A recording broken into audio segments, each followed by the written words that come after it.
Now it's Hopkins to add the extra point.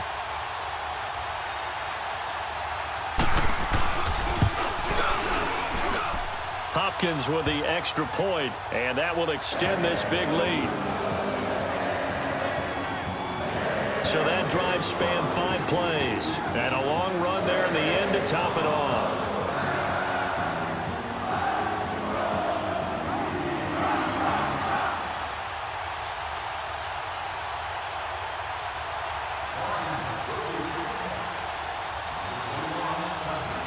The kickoff team on the field now as they will send this one away. This will be fielded on the back line of the end zone. And no run back here. This will be a touchback, and it comes out to the 25-yard line. The Vikings offense now heading out to take over. They've lost this one. Their offense has struggled. Do they try to put together something here at the end just to take into next week? Yeah, sometimes teams want to do that, and coaches want to. I remember one time I was on a team, and we were losing late in the game like this, and you knew it was lost. It was over, right?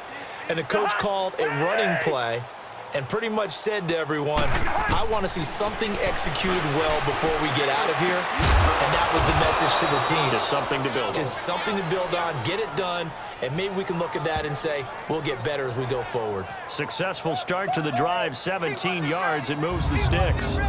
That was a terrific catch. I mean, to go up there and get it one-handed like that, but I almost want to go into that riff about back in my day, the gloves weren't quite like this. When did gloves really become prevalent, just in general? I think in the 80s. I think as we started to move through the 80s, especially as we got towards the latter part of that.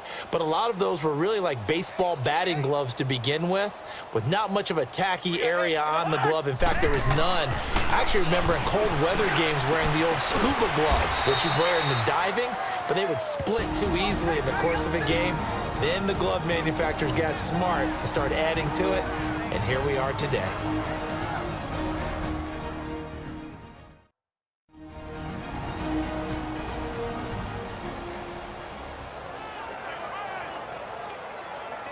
That last catch short of the marker by just a yard leaves him with a very manageable 2nd and 1.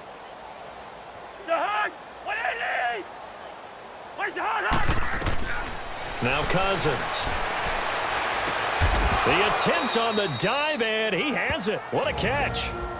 Now whistles come in. We're going to get a timeout here by the offense, as the clock will stop with an even 20 seconds left to go. Cousins now 13 out of 17 throwing the ball. He's got a first down. They'll throw again. Cousins. He's got the connection over the middle to Diggs. And before this second down play, we'll get a whistle, a signal, and a timeout, as it'll come with 15 seconds to play in the ball game.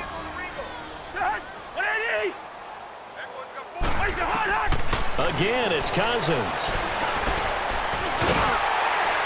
And he'll be hit as he releases it, and that'll fall incomplete.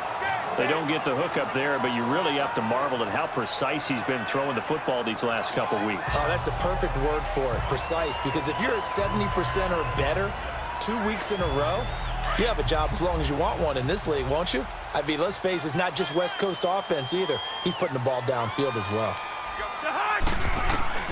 On 3rd and 1, here's Cousins.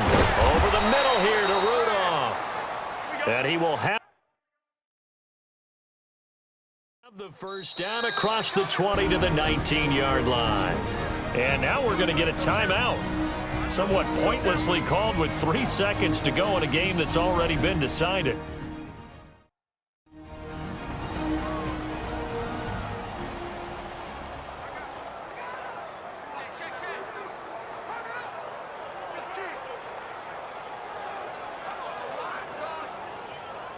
Finally, a first red zone opportunity for these guys. 1st and 10 at the 19. One last shot now for Cousins. And Rudolph has it, the tight end. And they'll bring him down at the 13-yard line. And, Charles, you know what coaches always tell us. We want to win our home games. That much we know. We want to protect our home turf. They got that done in this one. Exactly right. When you start a season, everyone's goal: win all of your home games, split your road games, and you're likely going to be in the playoffs. But when you win at home, Boy, what a great feeling that is. You don't even mind if people are at your house when you get home after a win like that. So for the Redskins, they improved to 5-0 now on the young season. And they will hit the road next week to take on the Los Angeles Rams. Meanwhile, for the Vikings, the losses are piling up as they drop to 1-5 now. And they'll try and turn things around next week as they have a date at Soldier Field with the Chicago Bears. That'll do it for us. I'm Brandon Gaudin alongside Charles Davis. Thanks to our entire crew as well. We'll talk to you next time. So long, everybody.